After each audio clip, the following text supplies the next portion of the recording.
बच्चों, कैसे हैं आप सब। तो आज हम भरेंगे एडगेट अभ्यास पुस्तिका विज्ञान कक्षा 8 का कौन सा पाठ भरने जा रहे हैं, चलिए देखते हैं। तो बच्चों, आज हम भरेंगे अध्याय 6 जंतुओं में जनन। तो यहाँ पर लिखा हुआ सजीव वस्तुएं निर्जीव वस्तुएं, तो इससे हमको छांट के और यहाँ पर लिखना है। अब यहाँ पर आता है आपका कि किस आधार पर आपने किस श्रेणी में सजीव वस्तुओं को और निर्जीव वस्तुओं को रखा है, तो इसमें टिक लगा दीजिए।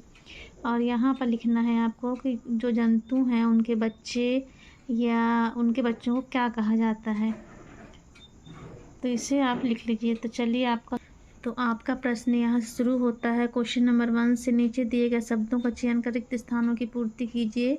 खाली स्थान वह प्रक्रिया है जो पृथ्वी पर जीवन की निरंतरता को सुरक्षित करता है, तो इसका हो जाएगा प्रजनन। दूसरा है युग्मकों को के संलयन की प्रक्रिया निषेचन कहलाती है।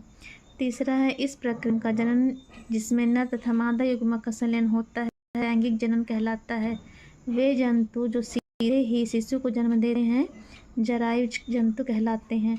खालिस्तान जनन में केवल एक ही जनक शामिल होता है, उसे अलैंगिक जनन कहते हैं।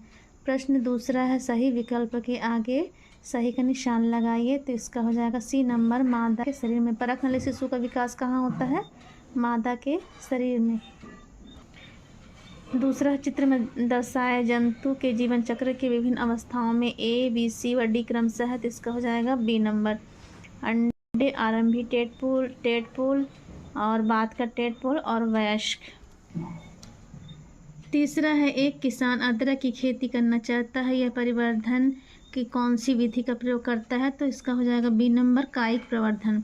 चौथा है मेढक के जीवन चक्र की अवस्था टेडपोल के कायांतरण के लिए कौन सा तत्व पानी में उपलब्ध होना चाहिए, तो इसका उत्तर हो जाएगा डी नंबर आयोडीन। पांचवा है द्विखंडन द्वारा जनन विधि पाई जाती है अमीबा में, सी नंबर सही होगा। तो यहाँ से शुरू होता है आपका अति लघु उत्तरीय प्रश्न। IVF का पूरा नाम लिखिए। तो IVF का पूरा नाम है इन विट्रो निषेचन, शरीर से बाहर कृत्रिम निषेचन होता है। प्रश्न दूसरा है किस जीव का अंडा सबसे बड़ा होता है? शुतुरमुर्ग का अंडा सबसे बड़ा होता है। तीसरा है भ्रूण का निरंतर विकास कहाँ होता है? तो गर्भाशय में भ्रूण का निरंतर विकास होता है। प्रश्न चौथा है जनन क्या होता है? जंतुओं में जनन की विधियाँ कौन कौन सी हैं? तो जनन जाति स्पीशीज की निरंतरता बनाने के लिए आवश्यक है। जंतुओं में जनन की 2 विधियाँ हैं, लैंगिक जनन और अलैंगिक जनन। लघु उत्तरीय प्रश्न है। प्रश्न 5 आंतरिक निषेचन तथा बाह्य निषेचन में अंतर बताते हुए उनके 2 उदाहरण दीजिए।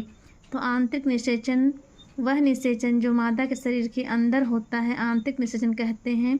उदाहरण के लिए मनुष्य, गाय, कुत्ते तथा मुर्गी इत्यादि उन अनेक जंतुओं में आंतरिक निषेचन होता है।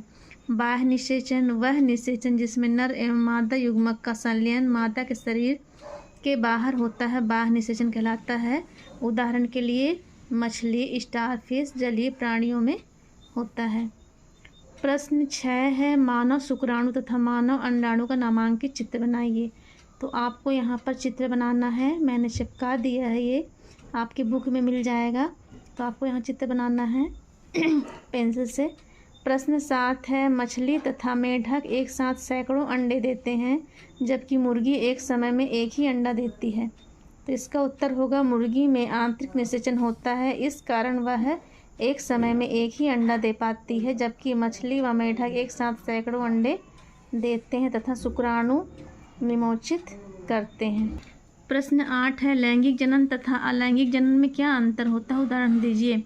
लैंगिक जनन में नर तथा मादा युग्मक का संलयन होता है, उदाहरण के लिए मनुष्य। अलैंगिक जनन में केवल एक ही जनक नए जीव को जन्म देता है, जैसे हाइड्रा, अमीबा। दीर्घ उत्तरीय प्रश्न है जरायु जंतु तथा अंड प्रजक जंतु में उदाहरण देकर अंतर स्पष्ट कीजिए। तो जरायु जंतु है वह जंतु जो सीधे ही शिशु को जन्म देते हैं, जरायु जंतु कहलाते हैं, जैसे गाय, कुत्ता, बिल्ली। अंड प्रजक जंतु वे जंतु जो अंडे देते हैं, अंड प्रजक जंतु कहलाते हैं, जैसे मेढक, मछली, छिपकली। प्रश्न 10 है नामांकित चित्र बनाइए। हाइड्रा में मुकुलन। तो ये देखिए यहाँ पर आपको चित्र बनाना है, मैंने यहाँ पर चिपका दिया है काट के, लेकिन आप लोग चित्र बनाइएगा। यहाँ पर अमीबा के में द्विखंडन विधि का चित्र बनाना है, तो ये भी यहाँ पर मैंने काट के चिपकाया है। ऐसे आप मस्त रंगीन चित्र बना लीजिए।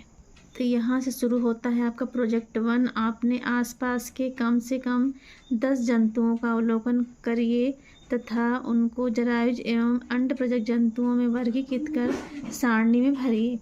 तो जंतुओं के नाम यहाँ पर लिख दीजिए आप, और यहाँ पर लिख दीजिए जरायुज जंतु, और यहाँ पर लिखिए अंडप्रजक जंतु। अंडप्रजक का मतलब होता है कौन से जंतु जो हैं वो अंडे देते हैं, तो उनका नाम इधर लिख दीजिए। 12 नंबर है हाइड्रा में मुकुलन एवं अमीबा में द्विखंडन के चित्र को ड्राइंग शीट पर बनाकर कक्षा में प्रदर्शित कीजिए। तो यहाँ पर आप हाइड्रा का चित्र बना दीजिए। ये देखिए मैंने बनाया है। और यहाँ पर अमीबा में द्विखंडन विधि को समझा दीजिए इस प्रकार से, और कलर भी कर दीजिए। अच्छा दिखता है चित्र कलर करने से। और यहाँ प्रोजेक्ट नंबर 2 है।